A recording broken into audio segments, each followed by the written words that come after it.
What's going on, Mark Munoz? Not much, man. Just yeah,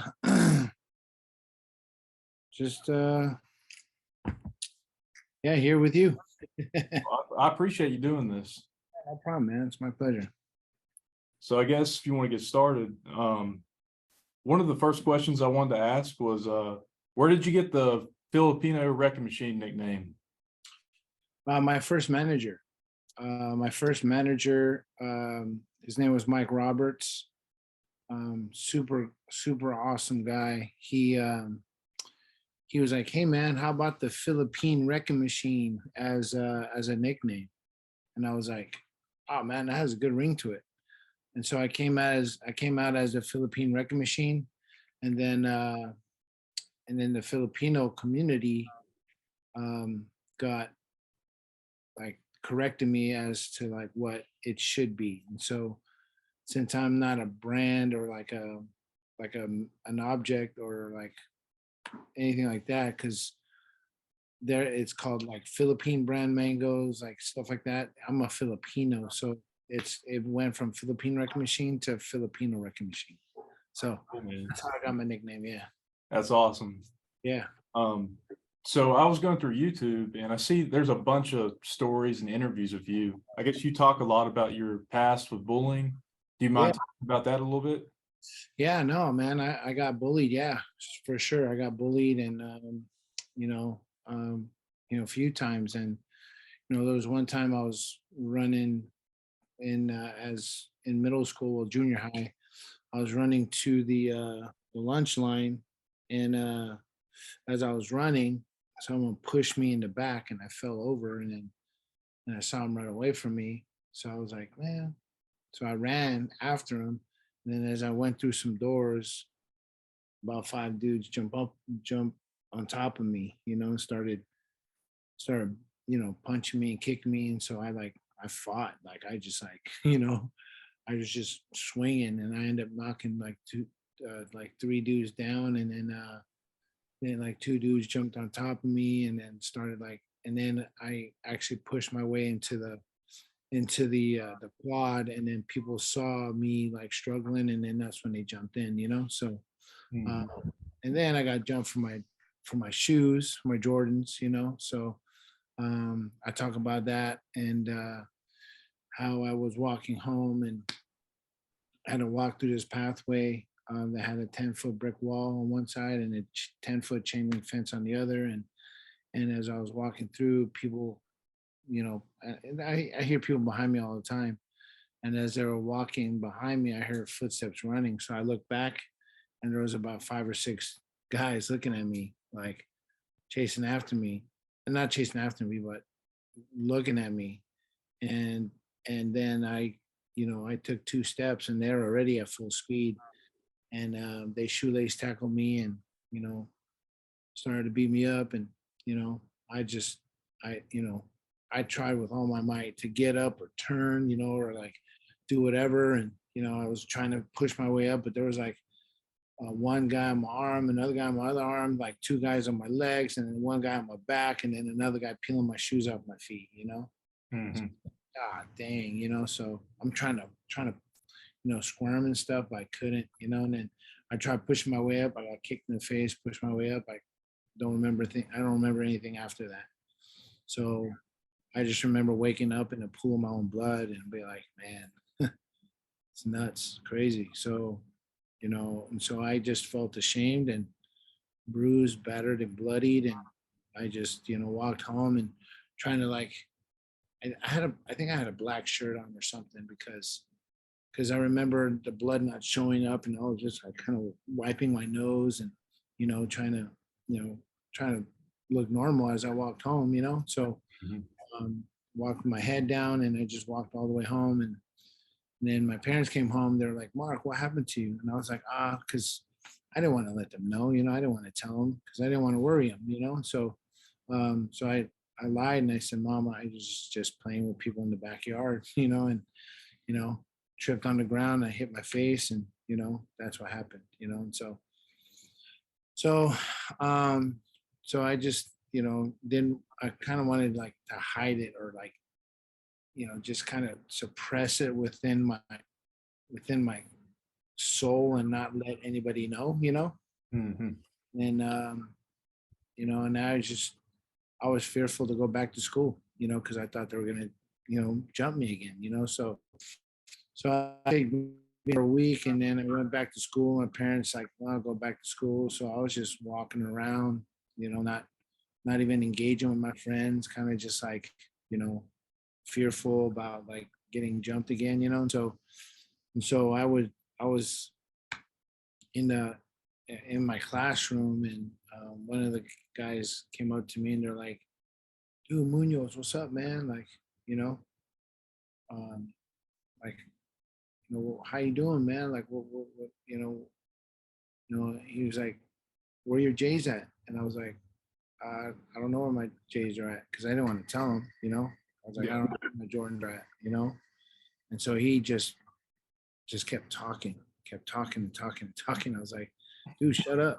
You know, I don't want to tell you where my, then, you know, Yeah. and man, I want to know where my J's are. I want to know where you're at. I'm like, yeah, just shut up, man. Like, you know, and he goes, dude, chill out, you know. And so I told him the story and his face dropped. He goes, man, I got your back, man. I'll be there. I said, no, you won't. You're not going to be there.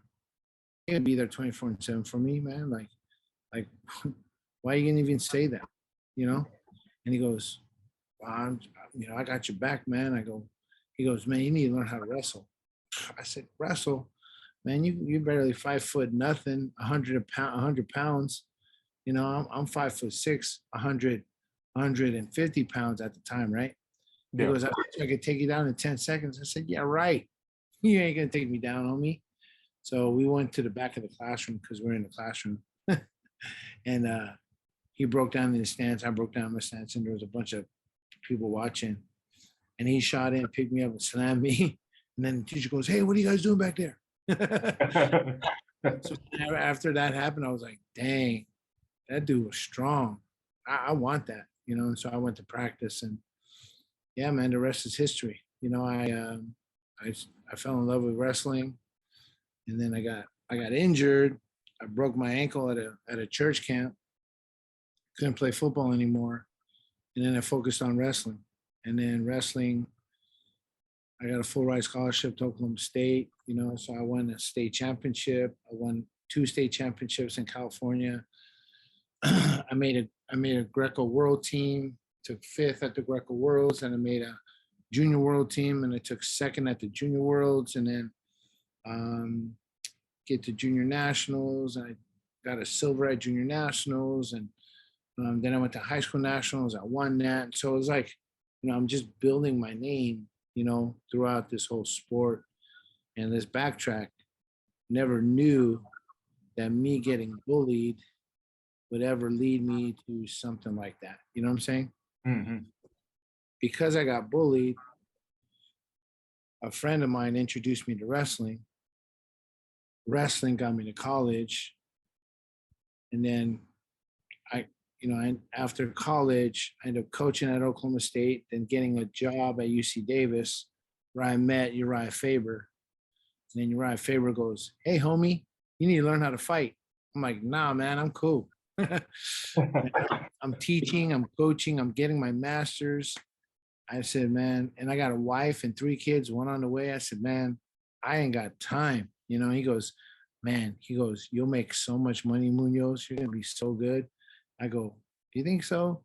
I said, but man, I ain't got no time right now. He goes, man, just come out and train. So I trained for about like 4 or 5 weeks, and then I was training, and then Randy Couture came out. I think he was fighting Tim Sylvia, and and we end up training, and Uriah was like, "Hey man, come on out," you know. Randy Couture and a bunch of other guys are gonna come out, right? And so I came out. Crazy. All right, I got you back now. Okay. Yeah, I lost you. I lost you. You were talking about Uriah Faber, then you got into Randy Couture. Yeah. So then, so I trained for like, you know, about 4 or 5 weeks, and with Uriah, and then Randy Couture decided to do a camp in Sacramento, where I was living at that time, and I was training with Uriah at you know, Team Alpha Male, in Sacramento, and Mhm.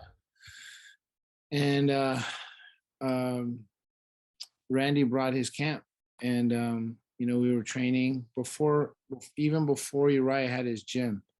We were training at Sierra College in their wrestling room, and then I see Randy Couture, Brendan Vera, Quinn Rampage Jackson, Tito Ortiz, Frank Trigg, Scott Smith, James Irvin, like the who's who of the UFC at the time. I'm like, dang, these dudes are beasts, man. Yeah.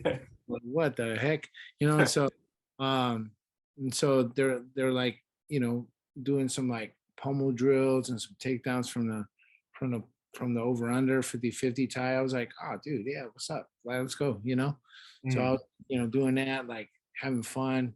Then they decided to go live from there for a little bit. Then they're like, all right, guys, time to put on the gloves and shin guards. It's time to go, time to spar. I'm like, oh, dang. Let me fade away in the shadows real quick and watch. And then Uriah comes around with a pair of gloves, pair of shin guards, and headgear. He goes, "Hey Munoz, do me a favor, man. There's 7 people in the gym right now. We need an eighth." And I'm like, "Nah, man, I'm cool." Like, I are these beats. These guys are like freaking animals, man. Like, they're like, "Nah, man, dude, you're fine. All you gotta do is double jab, double leg, you'll be fine." And then, just use your rest. I'm like, bro, double jab. Like, what is a double jab, bro? Like, go like this and double jab.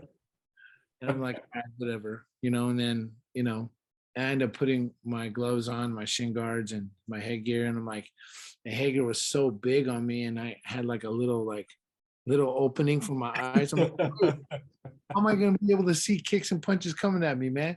And then I put like 4-ounce gloves. I'm like, dude, we're supposed to like punch each other with these gloves, dude. Like, there's no padding on these gloves, right?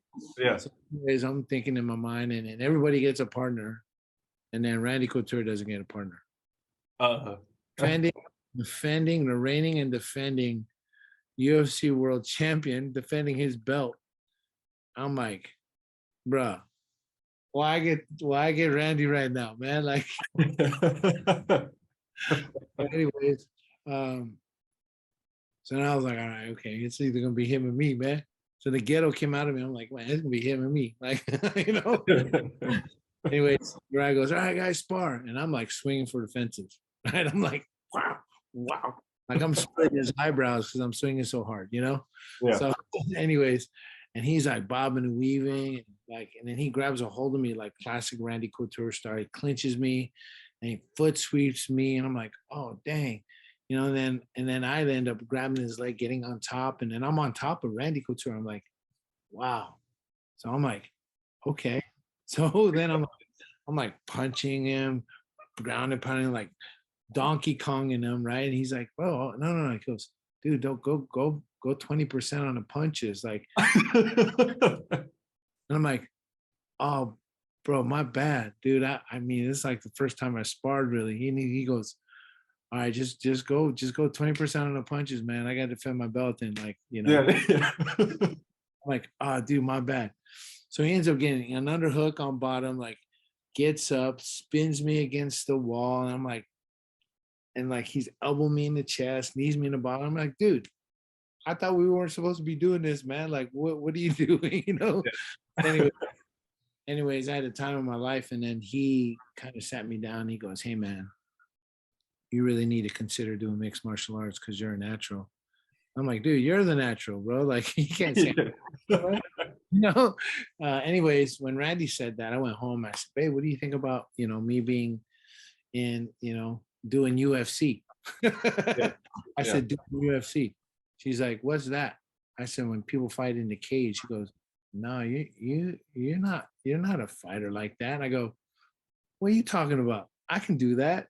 So as I sat her down, I said, "Hey, babe, I really want to do it. Will you just support me?" She goes, "I'll support you." So, and then that's when I, started training. Like, Mhm. anytime I had a chance. I was getting my master's, teaching, coaching. I was, um, had a wife and 3 kids, one on the way. I was like busy dude. So I had a wrestling club I started up to. So it was like, I had to fit like training in between those times. So anyways, um, I fought like I fought like 5 times in the span of 14 months or something like that. Like crazy, crazy. Like Mhm. one after the other. And I ended up after 3 fights, I got into the WEC, fought twice in the WEC, and then WEC. I don't know if you remember, but WEC got bought out by Zuffa, right? The Mm. UFC, and they only took a select few from the WEC, and I was one of those guys. It was So you. Who else was it? It was Uriah Faber and Chael Sonnen. Wasn't he one? yeah, Chael Sonnen. There was a few other guys, but yeah, and I was one of those guys. So I was like, dang, I'm in the UFC. Crazy. Like, That's awesome, man. I guess I could quit my job now. So I coached for a little bit, and then my wife, like, she was having a hard time with the kids, because I think I had 4 kids all under the age of like 7, and Mhm. it was tough on her. She felt like a single parent a lot of the times, and she's like, I need help. I said, what are you talking about? We got help, but we lived an hour away from my parents, Yeah. and and my parents weren't there all the time. And she's like, my mom's retired, and my dad's about to be retired. So when we moved down south, you always said that there's good training down south. I'm like, no, I got a good training. I got good training here, So after a while, we went back and forth, and then I saw how hard she was working, and I was like, okay, all right, let's go down, let's visit, and I'll see a few gyms out there, and I'll consider it, And so we went down and found a place in Southern Orange County, and um, got to train a few gyms, when I was here. Um, I trained at man, I trained at let's see, let's list out the gyms. I trained at Joker's Wild Fighting Academy with Mike Guyman, Mike the Joker Guyman, because we lived in South Orange County, so that was in Mission Viejo or Lake Forest area. And then I trained at CSW with Josh Barnett and Eric Paulson, and all those guys over there. I trained at Black House with Anderson Silva, the Noguera brothers, Junior Dos Santos, Rafael Dos Anjos, Lioto. Like, was training with those guys. And then I trained at the compound in like Carlsbad, San Diego area. Mhm. Travis Brown was there. Jason Lambert was there. Um, so I was training at all these places, and then Mike Guyman and his partner Andre Julian wanted to open up a kind of like a bigger spot, And then they were like, "Hey, Mark, what do you think about opening up a gym with us?" I'm like, "All right, sweet. Like, what do you want me to do?" They're like, "No, we just want you to be a part of it," And I was like, "Okay." So we opened up this place called Rain Training Center, you know, and that's how Rain Training Center started. And then we had so many top fighters come to the gym. It was like crazy. I can't tell you how many top fighters were there. Actually, let me list them off. Give them a shout out on the Yeah, podcast. yeah. Um, well, we had Anderson Silva. Um, we had the Noguera brothers. We had Big Nog, Little Nog. Um, we had had Jake Ellenberger. We had Pat Cummins, Jessica Penne, Kylan Curran, Michael Bisbane, Chael Sonnen. Um, we had Brendan Schaub, Kendall Grove, and then some Bellator, Brett Cooper, Emmanuel Newton, Muhammad Wall, King Mo. We had Juan Archuleta, TJ Dillashaw. I'm the one that brought TJ Dillashaw out. That's cool. Coached him at Fullerton. Tito Ortiz, he would come out and train with us. Jake Murphy, Joe Stevenson, um, Tom Kong Watson, Johnny Cisneros, Jay Silva. He's still fighting. I mean, there's like, like a lot of guys. And then I had a lot of guys visit. Rain was actually one of those top gyms. Hmm.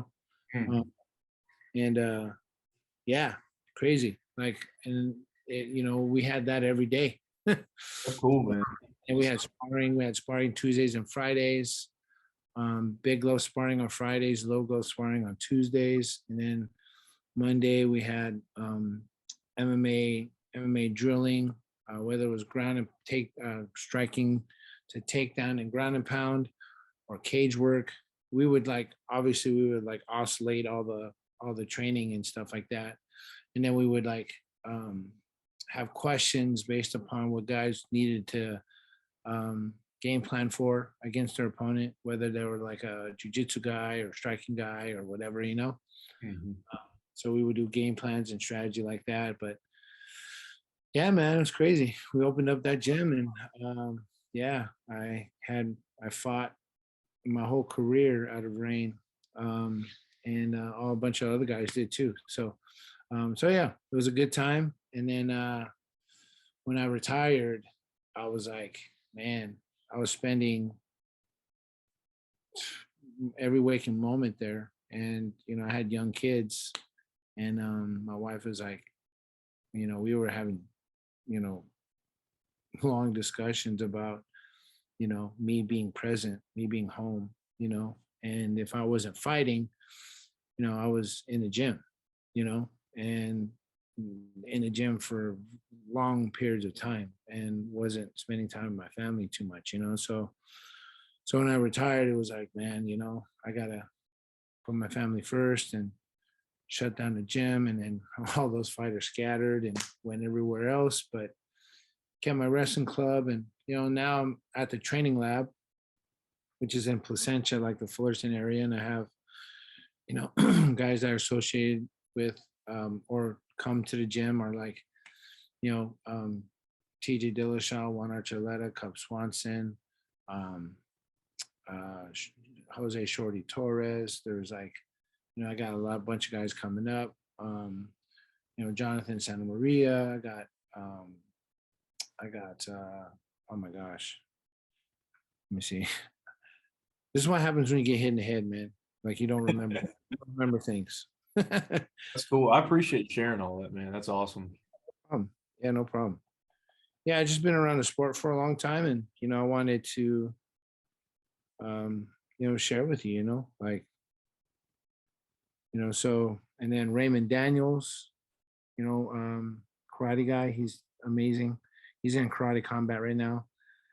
Kobe Daniels, who is his wife, Nick Angeloni, Cole Lauren, Lucas Diaz, Heber Castillo, Carlos Puente, Ian Miller, Aiden Ingram, Cash Kawoga, Spike Carlisle, he was in the UFC, Max Flynn, Laura Anderson, Charlotte Craig, who's an up-and-comer, Jerica Trias, AJ Jenkins, Chris Macate. I mean, look, all these guys are like studs, So Ryan Shells, Sergio Mendez, Jonathan Kircher, Rocky Velasco. So I'm coaching all these guys, man. Like, the list goes on, See, That's so awesome, man.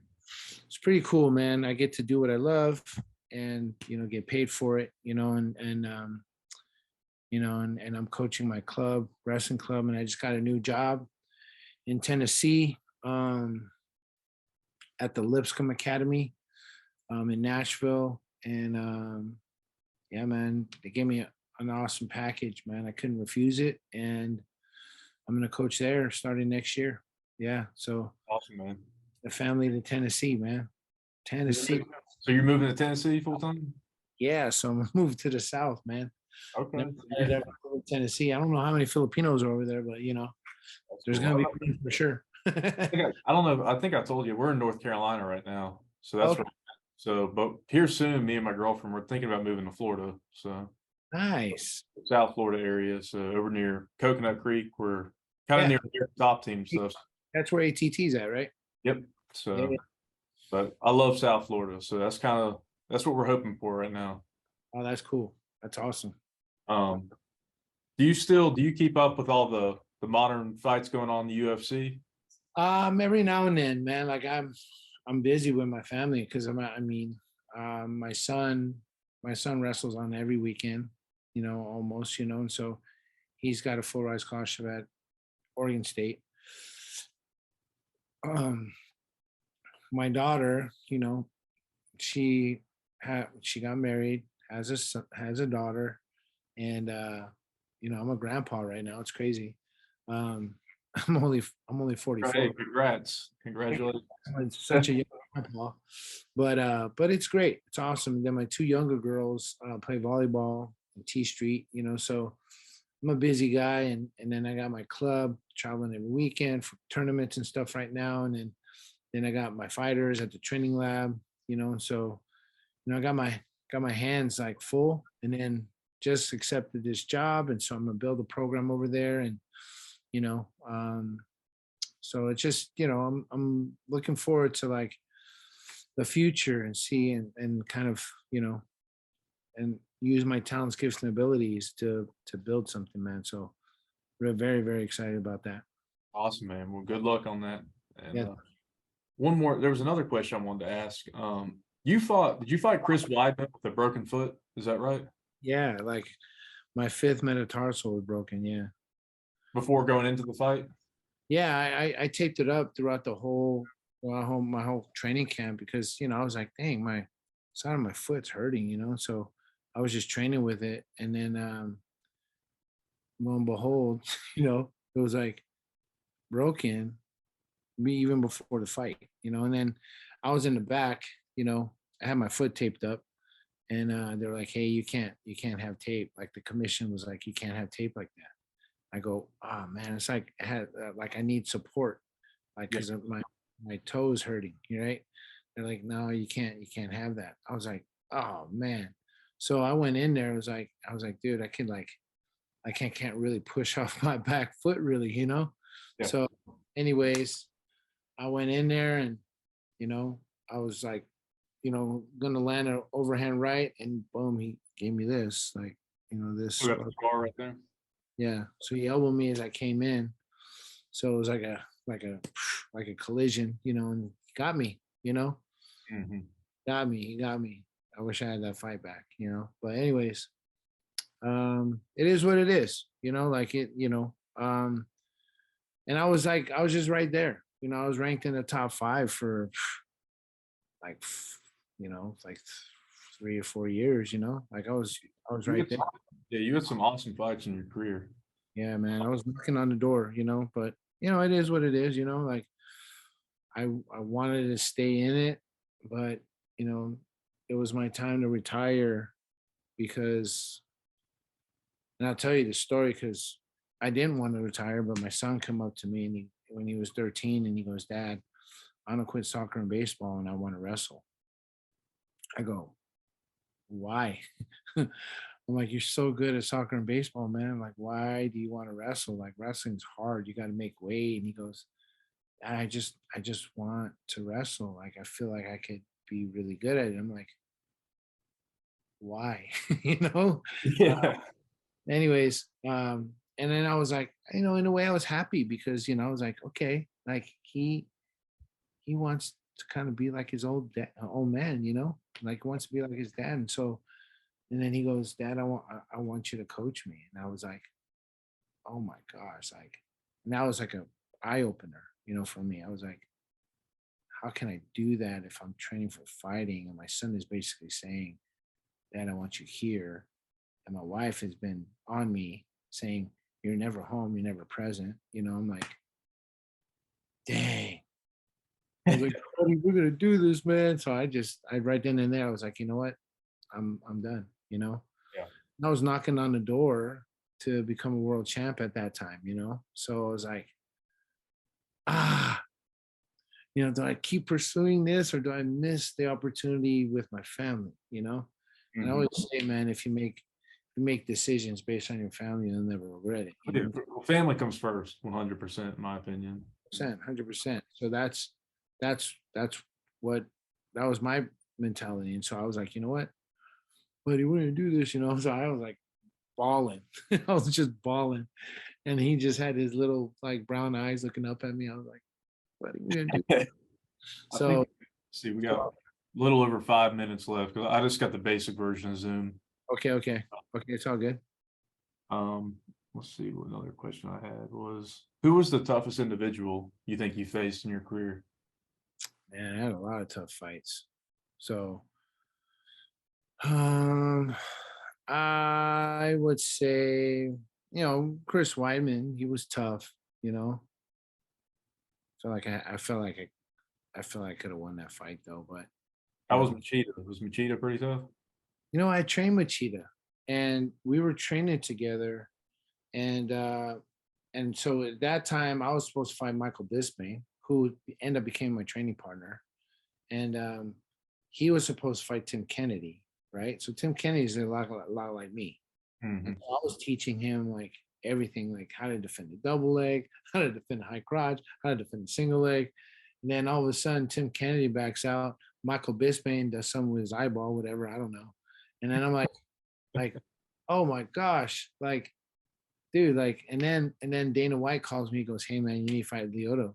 I'm like, dude, I've been teaching Lyoto how to beat me the whole time, like, and he's my teammate. Like, I can't do that. He goes, well, if you don't fight Lyoto, then you're not going to fight because there's nobody around. Like everybody's injured or out or probably not going to fight for a year. And I'm like, dude, I, I need money, man. Like I can't do that. Like, I mean, shoot, like, all right. I'm like, okay, well, I got to talk to Lyoto.